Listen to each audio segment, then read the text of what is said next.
The Pro Wrestling Vault. 35 short stories including Harley Race, Ricky Morton, Tracy Smothers, and Tim Storm. Along with 300 photos from the independent scene, taken from Texas, Louisiana, Mississippi, and Alabama. Get your book today by going to WrestleVille.com or LanceByChance.com. WrestleVille, it's where wrestling lives. Are you a fan of horror movies? Necronomicon Ex Mortis, the Book of the Dead. What about cult classics? Your move, creep. If you are, you'll love Shocking Things. Please search for us on all the major podcasting platforms. To see our social media and a direct link to our podcast, please go to anchor.fm/shockingthings.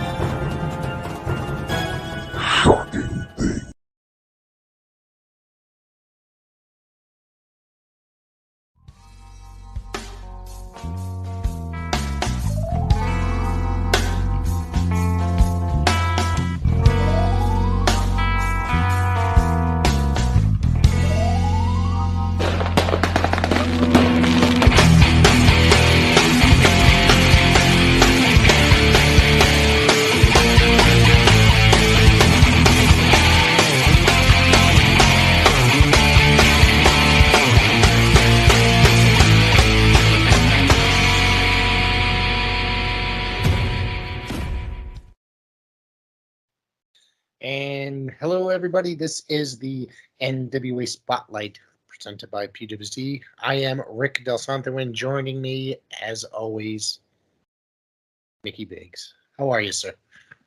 Again, what is it with people not being able to get my name correct? It's the man, the myth, the legend, the franchise, the benefactor that is Micky Byggs. All right, so we lost an NWA legend, of course, this 2 days ago, a couple days ago, Rocky King. Yes. Rocky King was a preliminary wrestler, started working with the Crockett's in 1985. First started out as a referee, and then eventually they put him in some matches. He was homeless. He started hanging around the arenas and such, and so they finally gave him work. Yeah, a bunch of the wrestlers went to bat for him because he used to carry their ring gear, help set up the ring, help tear down the ring, was just always around the arenas. And he really, truly, if anybody has ever paid their dues in this business, it was him. He became a huge advocate for homelessness and worked benefiting, trying to help the homeless over the years after that. For years, up until his death, he would set up wrestling events in churches and such. And they were all family-friendly events. He would not allow any swearing. He would not allow any extreme style action. He trying to make everything for the kids, basically. Absolutely. And he was not your typical, I guess, lack of a better term, jobber as well. He actually would get a little offense in, a lot more offense in. He would prove that he was actually quite the worker. Absolutely. And he fought the horseman a lot. And of course, in his later days, he ended up becoming part of, loosely associated, I guess, with the Freebirds, repackaged as Little Richard Marley. Absolutely. Yep. So, rest in peace, Rocky King.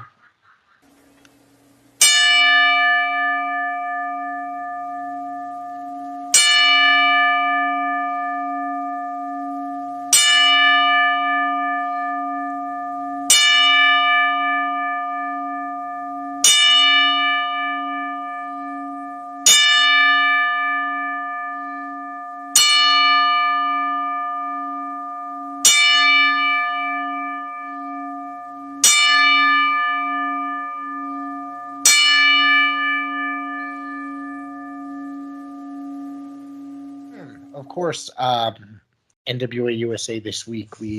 Saturday, Kyle Davis opened up with the new junior heavyweight champion, Homicide. Homicide is very happy to be there with the belt, walking around the belt. He's champion. He's going to He said, "Hey, this is heavy. Look at this," alluding to it's being similar to the 10 pounds of gold, the NWA World Title. He promised that he will remain champion for a very long time, which leads us to Homicide taking on Doug Williams. This match was really short. It was really short. But yeah, exactly. It wasn't entertaining, though. And you're right. He did elude. I don't know if you heard the specific comment he made. He said, everybody talks about the 10 pounds of gold. He says, but see how heavy this is. Yeah. So, I don't know. Homicide, he's been in the business for years and years and years. He's, been in the ring with a bunch of the greats, and he is a well-deserving champion. As a matter of fact, one of our future guests that will be on with us is a former NWA Junior World Heavyweight Champion, either 2 or 3 times. I can't remember exactly. But he is definitely a former NWA World Junior Champion. And, he's glad to see that belt, come back to the forefront of the NWA. It was a very important title at one time, and it seems like they didn't really do much with it after the 80s. Kind of disappeared, or took a back seat, I should say. You didn't see it much after, say, Danny Brown held it, right? Yeah, probably about that. And the funny thing is, when NWA first started, it was only the world title and the NWA Junior World Championship that they had. And then, of course, they went in with all the other belts, the national, the U.S., all this and that. And like you said, it kind of took a back seat to everything, which personally, I think it was wrong. Let's face it, it's the NWA Junior World Heavyweight Championship. Whoever is in that spot should just about be guaranteed to be the #1 contender for that 10 pounds of gold. But unfortunately, it doesn't happen that way. Now I think that how it is, I think it is the national champions automatically, which would make it currently Jack Stain. Correct. All right, there was a backstage video announcing the debut of Caprice Coleman. Caprice cut a wonderful promo saying that he's here and he is ready to compete in the NWA. Yes.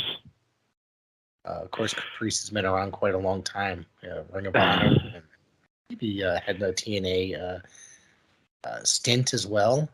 He's been around a long time, so I'm looking forward to him competing in the NWA. I think he's going to make a huge impact. Huge impact. No pun intended. Oh, absolutely.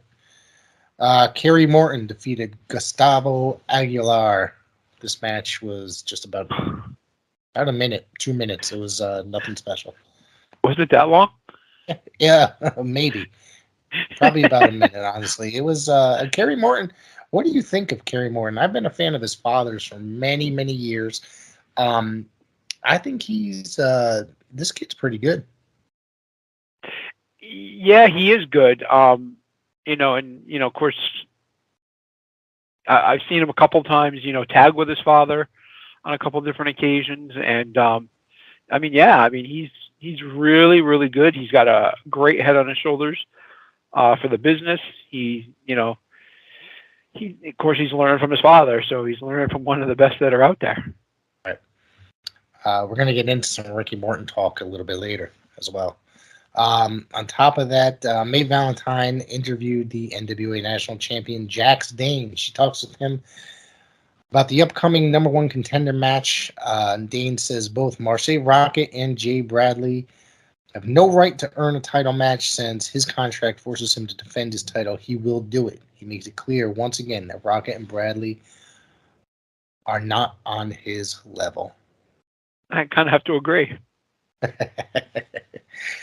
I like both men. The match ended in a double DQ, just for the record. I like both men. I just don't think that they're really. There's got to be a couple more years before they're on that level, I guess. Oh yeah. They're still quite young, the two of them. I mean, I think Bradley had a little experience, and he worked TNA for a while, but he just give him a little bit longer. Yeah, I mean, not for nothing. Jack Stane's been around for a little while, and he's got that edge of experience, and he's the champion for a reason. Let's face it. So, and he's one of those guys that definitely not going to be an easy time going to take that belt off him. Speaking of, let's talk about that before we get into talking about power. How do you think the national title is going to go? Who do you think is going to be able to take that title from Jack Stane? Do you think Anthony Mayweather is going to come back and take that belt from him? I don't think it's a possibility. I don't think so either. Yeah. But I don't know. It's that's a good question. There are a lot of people that do have the ability to step into the ring and do have the ability to be that champion, that guy. Mm-hmm. But the question is, who is it that is actually going to step up to the plate against somebody like Jack Stane and be the one to take that belt off him? That's the number one question. And to step into the ring with Jack Stane and say, yep, I'm going to be that guy. Well, you better be prepared for a fight, because he's not going to let that belt go easily. And he's definitely not going to, take that match lightly, because he loves that belt. He loves that championship, and represents it well so far. Who do you think in the NWA is good competition currently for him? Obviously, we just broke down what we felt about Marche and Jay Bradley. What about Wrecking Ball Legursky? Wrecking Ball would be a good champion, and he'd be a good contender for that. But let's face it. Who did Jack take the belt from? Yeah, Anthony Mayweather. And you said, is he going to come back and be that that guy that takes it from him? That's what we got to wait and see. Right. But in order for that to happen, card's got to fall the right way, obviously, and hope that he doesn't lose that belt to somebody like a Wrecking Ball before that, or even like a Chris Adonis, or right. So a lot of people step up to that plate. For some reason, I don't think that Chris Adonis is right in the picture currently. Not ready to come back for it. I'm just looking. I have a feeling it's going to be someone different coming for it. But if it's not Anthony Mayweather, you know what I mean? Yeah, I would have to agree. But I've got a strong feeling it may be Anthony Mayweather. Mm-hmm. Because like you said, that story's not over with. There's more to that. That's one of those old school storylines that has a lot of longevity to it if they do it correctly. Right. NWA Power from this past Tuesday. It opened up with Matt Cardona being interviewed by Kyle Davis to kick off the show. He complained about Tim Storm's interference in the Crockett Cup. Said Tim Storm can beat him in a non-title match. You go to Billy Corgan and see about getting that stipulation that Storm can never challenge for the NWA title, get waived. And they go, obviously they shoot back at the intro with Galley, Storm, and Velvet Sky, and you could see regardless of the tan, the redness in Tim Storm's face, how upset he is, and he is saying he wants it. So I have a feeling that's going to happen. And that, I'm going to look forward to that. I'm a huge Tim Storm fan. I love Tim Storm. Yeah, Tim Storm is he's awesome. And again, another one that's been around the business forever, that has so much experience in the business of professional wrestling. Yeah. So, another one that's got that head on their shoulders for the business, and can, a great mind for it. I think that he, the funny part about him is I didn't realize it was him. I used to watch him in a different promotion. I didn't realize it until years later that it was the same guy. That did you ever hear of this? There used to be an older organization that for some reason they had a little bit of time on national TV called Traditional Championship Wrestling. Did you ever hear of this organization? TCW. TCW? Yeah. TCW. And it had Chris Cruz doing commentary, and Ken Resnick was a part of it. And they had a bunch of, and it was really good, professional looking. And for some reason, recently I went back and I found a bunch of videos and watching it. I didn't realize that Tim Storm was on it. And he had longer hair too. He had a mullet. So I forgot all about this guy. And then I was like, holy crap, it's Tim Storm. So apparently I've been watching him for a long time. Yeah, TCW, they didn't have a long shelf life, No. but for what they were not bad. Yeah, I thought it was a very good product. It's just a shame they didn't last. But every so often there comes a promotion that just pops up randomly, gets a little bit of national television time for a few months, and then will just fizzle into obscurity. That's happened a lot. Growing up, look at like Herb Abrams' UWF, was it Paul Apperstein's AWF? Yep. Stuff like that. It just happens every few years, it seems like. And then that's what happened with that. I remember it was on, like, I literally would wake up at like 5 a.m, like Saturdays, and it would be on. And, I think that, if I remember correctly, Matt Bourne was in there using the Doink gimmick, but it was actually Matt Bourne. So, I mean, like you said, once in a while you'll get that promotion that does that, but then every once in a while you get a promotion like Ring of Honor that comes out and has that longevity, and they make themselves so much bigger than what anybody ever expected them to be. Right. I mean, it took a long time for Ring of Honor to get to that level. Oh, absolutely. Absolutely it did, but they did it by working hard. Mm-hmm. And they did it by, going that extra mile and taking the advantage of the unknown and turning it into something that was theirs and harnessed it, kind of like what ECW did in the beginning. Right. The thing with Ring of Honor, they almost went out of business a million times. Absolutely. Times.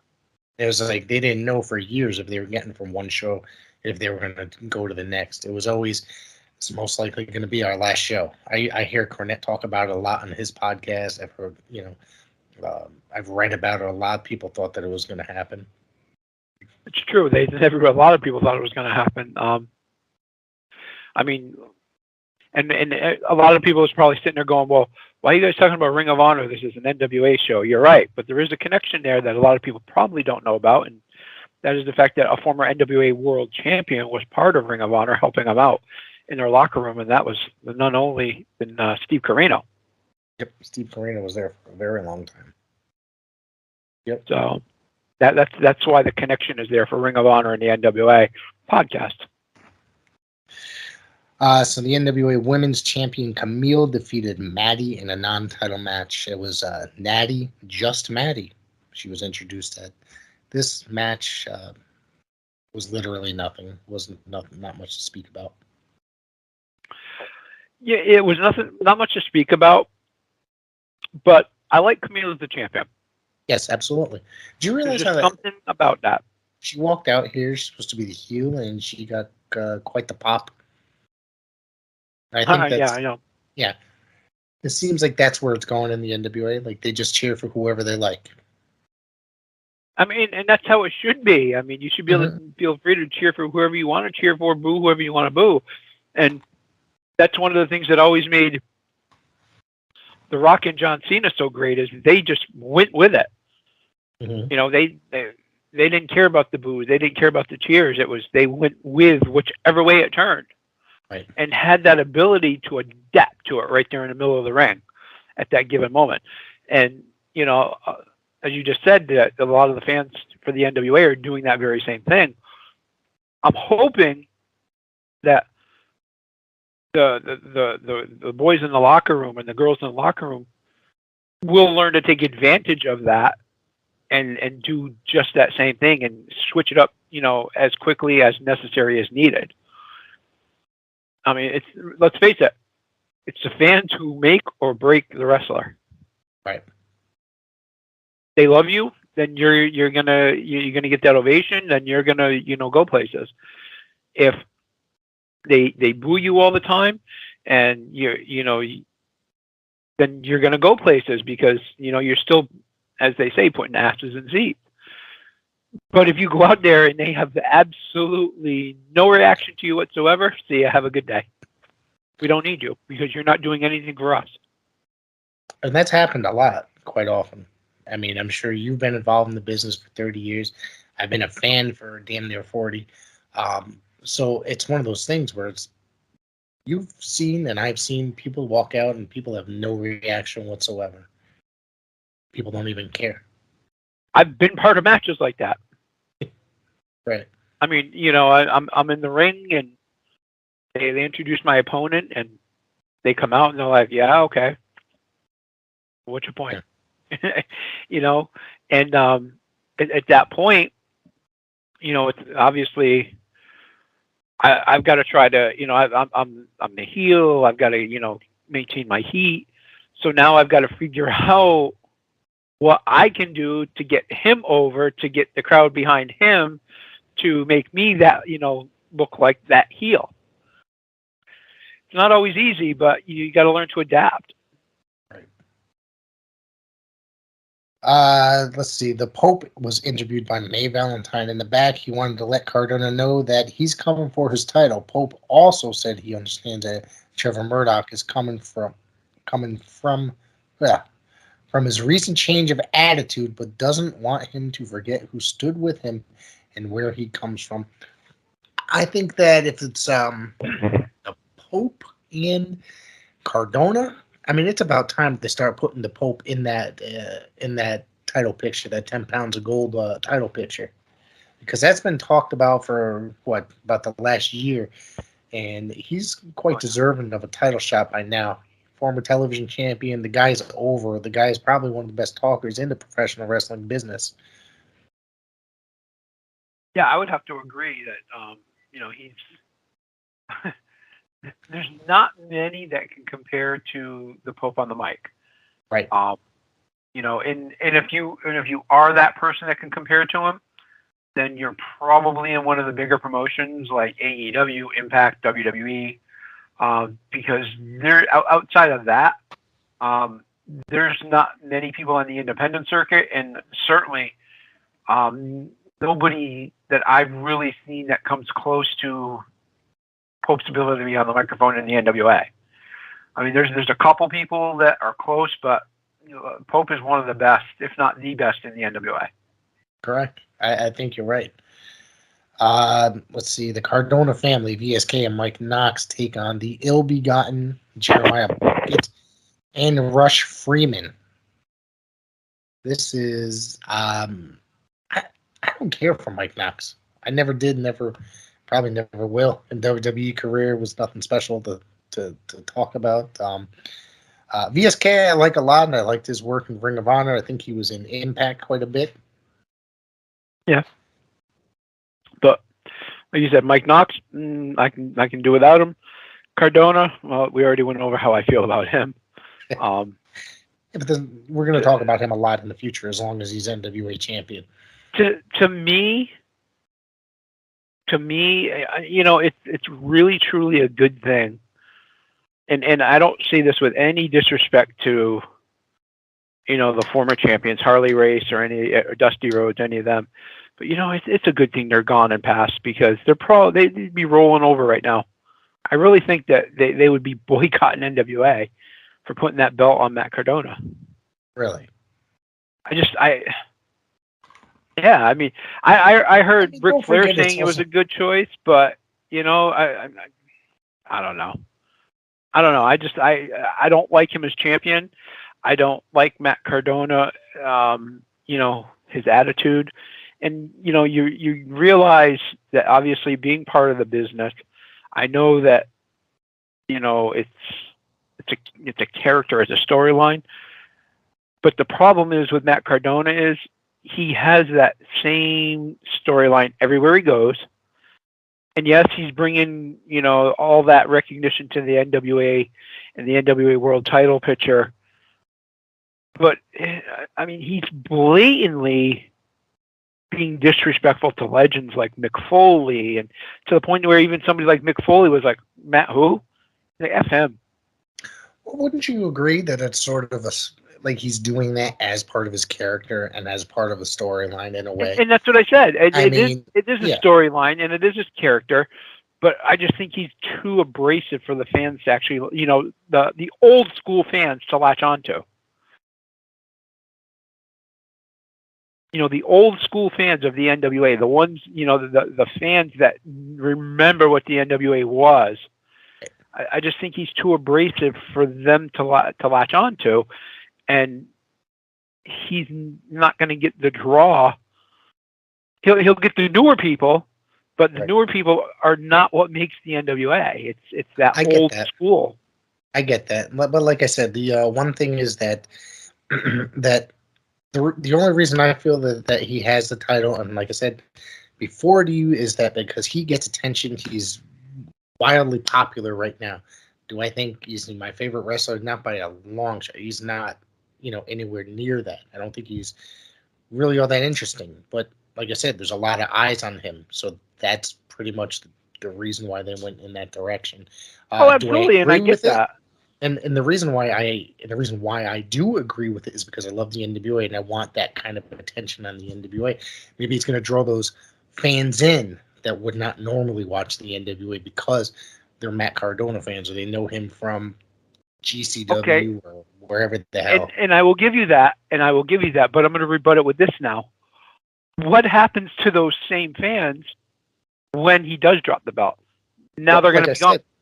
Well, like I said, maybe he'll bring in those fans and they'll discover the NWA or find something that they like about the NWA to stick around. I think there's a good chance that will happen. You would hope so, yes. But if okay. Do you think everybody stopped watching WWF once Hogan left? I'm sure they did. That's the point I was just going to get. That's the point I was just going to get to. You're Matt Cardona, and you have that specific fan base, and everybody's coming in to see me wrestle because I'm there. I'm the NWA champion. I'm there. Now, all of a sudden, I lose that title. I'm not the focus of attention on the NWA. Where's my fans now? They're off someplace else, wherever I am going to be, because I'm going to be over someplace else doing the same thing. And that's the problem I have.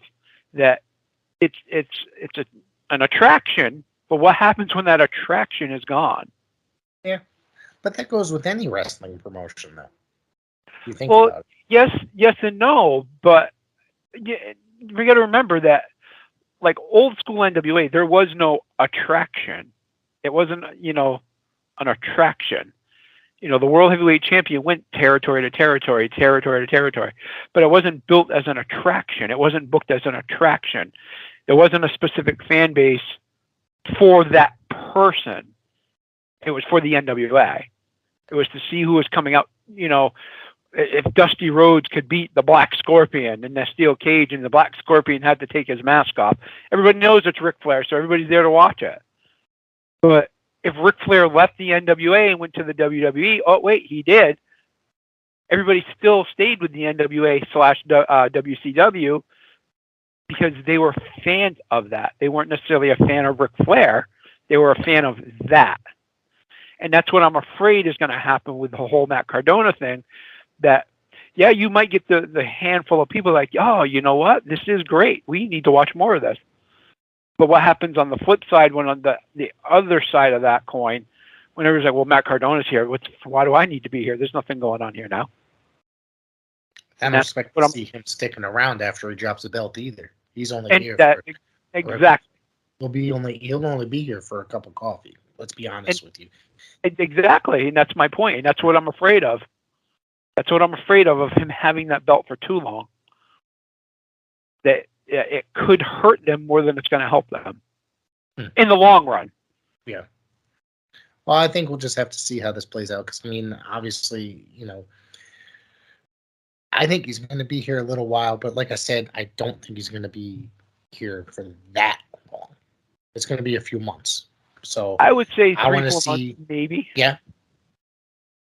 Yeah, I think that's about right. That's about what I'm giving it. So it'll be interesting to see. Let's see where else we got here. let's see.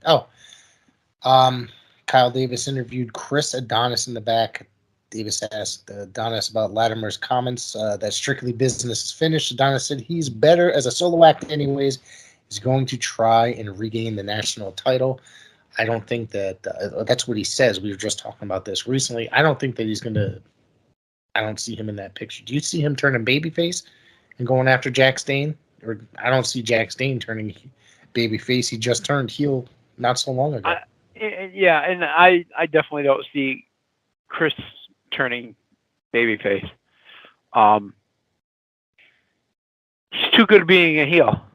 Yeah. He's too good of a heel. And let's face it, his entire career, for the most part, he's been a heel. Yes. And speaking of Matt Cardona, Nick Aldis was just on doing an interview talking about him. So give me 1 second. Gotta check the old sugar here. There we go. It's telling me to check my sugar, so I'm gonna do that every so often, being a diabetic. I don't think, like I said before, I don't think that Adonis is going to be in that national title picture, at least for a while. I mean, what's your opinion? He's a character, and I don't mean that in the sense of, of a wrestling character. He's a character that is based on who he truly is. Like, his character is an extension of himself. Like any good wrestler, he lives his character. I don't think that he'll be out of the title picture for too long, because I don't think his character will allow it. But I don't think he's going to jump right back into that title scene either. There's going to be something that builds up to that a little bit. And it's going to take a little, I would say probably 60 to 90 days he'll be back into that picture. Okay. But I don't think It'll be before that. interesting to see in 60 to 90 days who's holding the national title and where Jack Stane and the national title are in that 60 to 90 days. It'll be interesting to see. Yeah, I agree. I really do agree. And then, switching gears just ever so slightly, another one that I'm interested to see where it's going to be in 60 to 90 days is the television title. Tyrus now has 6 victories, correct? Correct. He only has to have one more. Yep. And then he gets a world title shot. Correct. You don't think that he's actually going to get a world title shot, do you? I do. Against Matt Cardona. I do. You don't think that's going to be him that takes the title, do you? It's possible. Who's in his corner? Austin Idol. Man, I don't ever want to see him with the world title, the 10 pounds of gold. That will be the definition of a transitional champion.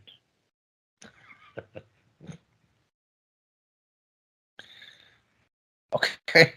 I really just hope they don't do that. We'll have to see about that, honestly. It's funny we're talking about Tyrus right now. I meant to tell you this last week. If my baby brother was about a foot taller, him and Tyrus, he could be his doppelganger. I kid you not. If people have come up to me and asked me if that was my brother, and I'm like, no, he's a foot too short, he's a foot too tall to be my brother. I said he's a brother in wrestling, but no, not my blood brother, because they look a lot alike. It's ridiculous. Wow. So May Valentine interviewed Scion in the back. He accepted Tyrus's challenge to try and body slam him. I will take Tyrus NWA television title. Taryn Terrell then interrupted Scion and rolled his eyes and left. Valentine asked Terrell about was it Paola Blaze now that her team With genocide has broken up, Terrell avoided the question by saying she heard Blaze is shopping. What the hell? Okay.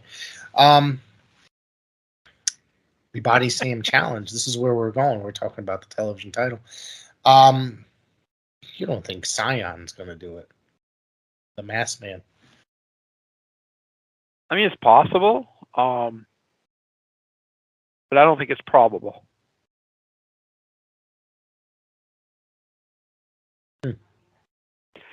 The thing is, I think they need to do more with Scion. Right, I agree with that. He came in very strong, and all of a sudden they just started having him lay down too quickly, too easily.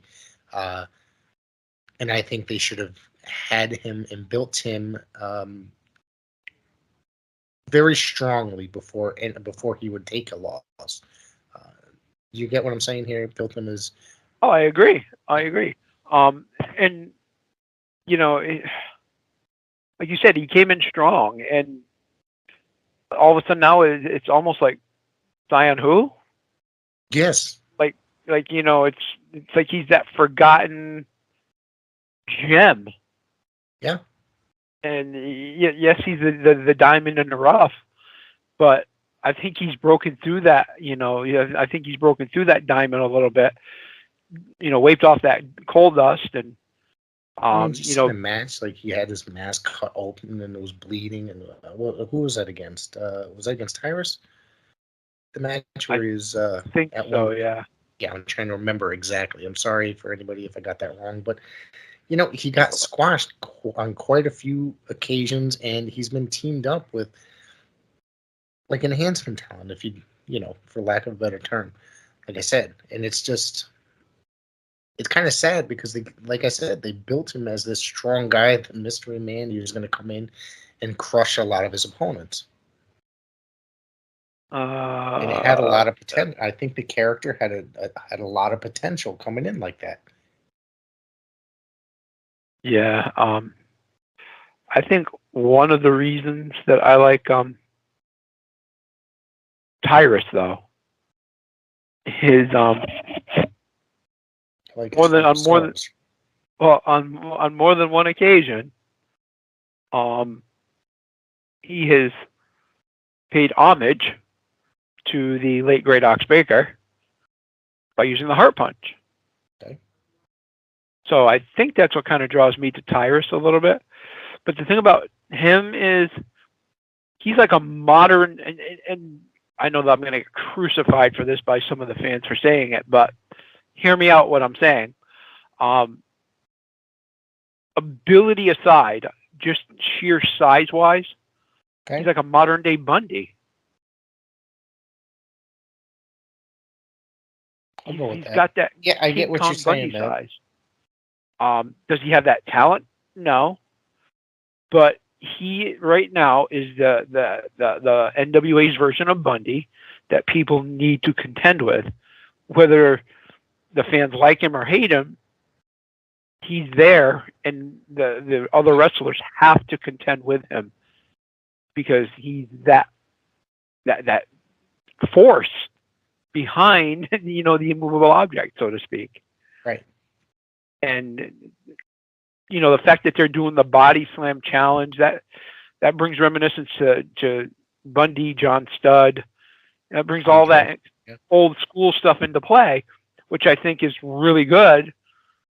But the question is, do they have anybody that can accomplish that, like, believably? I do believe that they do. There's only one person, somebody that we talked about just a couple minutes ago. Okay. Chris Adonis. That's the only person I could see actually slamming him. Will he? Believably. Yes. Believably. Believably? Yes. I think they, you know, it would have to be. But like you said, I don't think it's going to happen. How often are we going to see heel versus heel in the NWA? It's not going to happen too often. I mean, it's not unheard of. It's not unheard of, and it is very possible. But currently, I don't know. And the only thing I can see possibly the reasoning for that would be is if Chris decided he wanted to go for that television title. Right. Which it wouldn't surprise me though if he did. No, it wouldn't surprise me either. Yeah. It wouldn't surprise me either.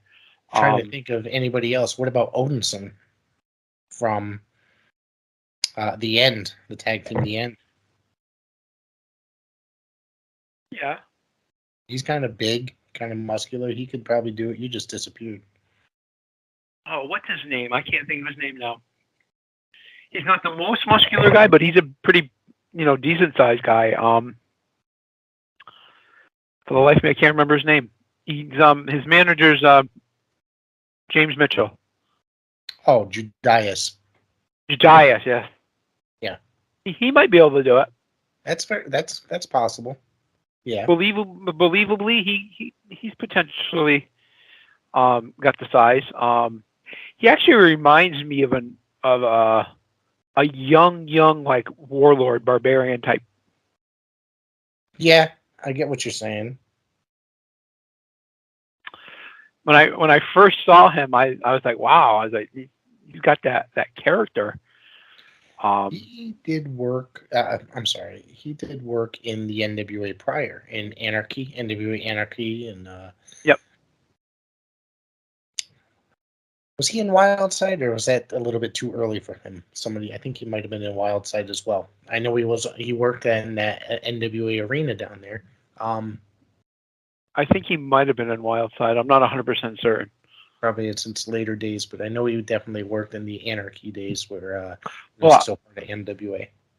We can get the answer to that question though when we do have the Wildside owner on in a few weeks. Yeah. No. Oh, my bad. Sorry. Former NWA, president. He did that whole territory down there, so. Awesome. Yeah, so back to Tyrus. It's going to be interesting to see who is able to do it, where it comes from, and when it happens. So, I do have a question that I want to ask Chris Adonis. And Chris, if you're out there and you're listening, I do have a question for you. And this stems from your WWE days. So how is it, or how do you feel about the fact that your finishing move, the Master Lock, which nobody could break for the longest time, was finally broken by Bobby Lashley, and now Bobby Lashley ends just about every one of his matches with the full Nelson and calls it the Hurt Lock? I laugh every time. I'm like, the irony there, how he broke that as the Master Lock, but now calls it the Hurt Lock, and it's like the greatest move in wrestling. Yes. It's old school. It's an old school maneuver. It is. But I mean, you took a move over from the guy that that brought it back to some type of glory, and then you break that, and then now you're like, oh well, now I'm using it and calling it the Hurt Lock. I mean, it is what it is. I mean, that was like the first time I saw Sting do the Scorpion Deathlock, but then you see Bret Hart do it, and it's called the Sharpshooter. I think Sting was doing it prior to Bret, but don't forget that was also done, way before that as well in Japan. I think, if I remember correctly, it was Masahiro Chono that did it. Yep. And I just like the difference in name, but it's the same. Yeah. Well, you have to throw some uniqueness on it in your, as far as your character, something that fits your character. That's, especially if you look at things now, that's all it is. People just creating, they're doing some of the same moves, but they come without some outlandish name for it, for their move. Another one, I love it, and it's not identical, but I mean it's too close to not be mentioned. Is the RKO and the Diamond Cutter? Right. Well, that was, if you look at it, it was Johnny Ace created that when he was in Japan. Called it the Ace Crusher. So everybody from Stone Cold. I mean, I know it's very modified from, but it's essentially the same thing. The stunner and the freak and the RKO. It's essentially the same thing. It's still a cutter, whether you lay down or whether you're just chopping the guy's jaw on your shoulder. It's essentially the same thing. But Johnny Ace did that when he was in Japan, and everybody complains about it. That it's there's 9,000 names for that one maneuver. One move that I think is unique, and I don't think I could be wrong, but in the 30 years that I've been around this business, I don't think I've ever seen anybody do the what's it called, the Styles Clash, other than AJ. I mean, people have. No, I think he created that. Yeah, but I don't ever remember anybody in history before him using that. Nope. I don't think I've ever seen anybody using that. I think that he actually created that. And that's a very unique move. Yeah.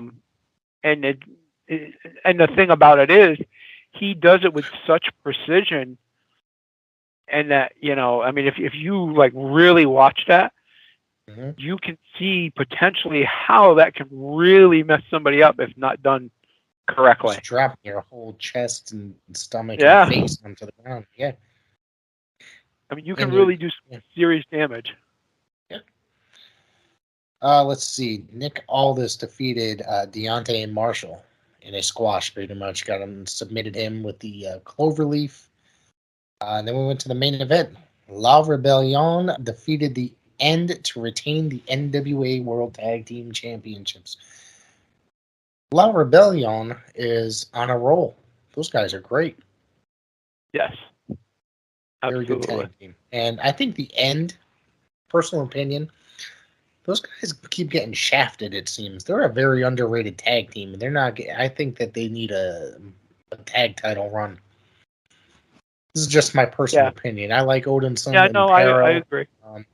I just don't think that they get enough attention and enough love from the NWA. They do a lot of jobs. I'm just trying to see who this is. Oh, okay. Devon Graves versus Miguel Roboleth right now. Mm-hmm. When I first looked up, I had to stop and rewind it to look at it because I thought that Graves, when I looked up just quick enough, out of the corner of my eye, I thought it was Marcel.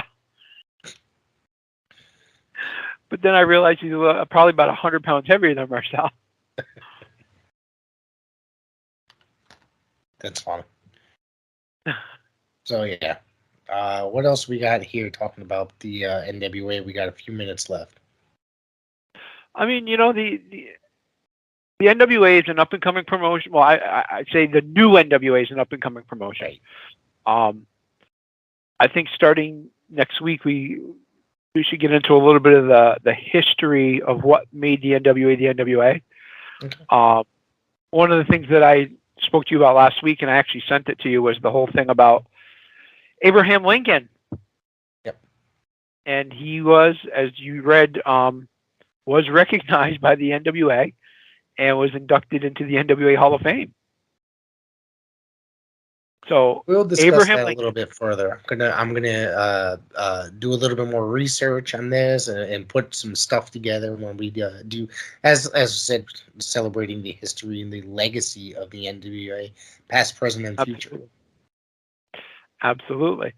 So, but the NWA has a deep, rich history, and we've been talking these last two shows, the inaugural shows, if you will, about the current product. So, I think it's time we start digging into some of that history that made the NWA what it is, so that the boys in the locker room that are in the NWA today have the right, the privilege, and the honor of saying that they wrestle for the NWA. Right.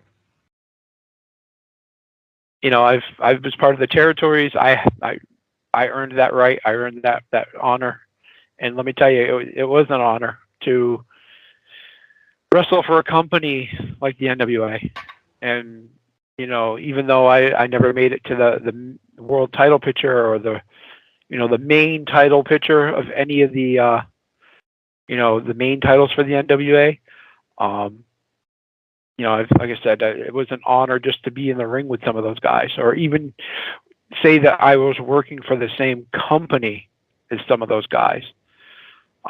So I think, we got to start delving into that history of, what made the NWA the NWA. Absolutely. We'll be the purpose of the podcast, like I said, past, present, future, the legacy. We're going to be talking about all sorts of stuff. I want to get into events as well. We can take off some of the, maybe we can do a little retro review at down the road of a big NWA event. Go back, watch it, celebrate it, and just discuss it. You get what I'm saying? Why don't you tell everybody about your other podcast that you're a part of? It's in the Gorilla Position.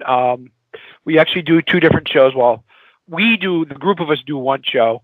It usually airs on Saturdays live on YouTube, Twitch, and Facebook. We just talk about, it's me, it's Jason Rumble, Apocalypse from the NWA New England, Vinny Capelli, and Fingers, aka James Forbes, who is also the creator of our new theme song, which I hope everybody enjoys that. That new theme song and the new intro for the PWZ NWA Spotlite.